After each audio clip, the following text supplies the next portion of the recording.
আরে মুরগি ভাই, তুমি ওপরে কেন? নিচে এসো, আমরা একটু গল্প করি। তুমি কি শোনোনি, বনের সব পশু পাখিদের মধ্যে আজ থেকে শান্তি চুক্তি হয়েছে। এখন থেকে কেউ কাউকে আক্রমণ করবে না। মুরগি শিয়ালের কথা বুঝতে পারল। সে একটু হেসে দূরে তাকিয়ে বলল, বাহ, এ তো খুব ভালো খবর।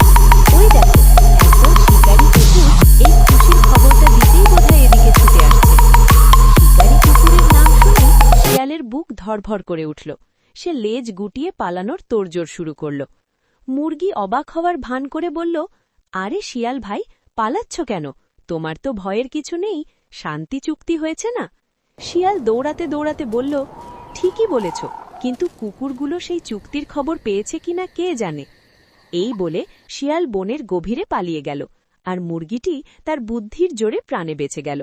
শিক্ষণীয় বিষয়, বিপদের সময় মাথা ঠান্ডা রেখে বুদ্ধি খাটালে বড় বিপদ থেকেও রক্ষা পাওয়া যায়।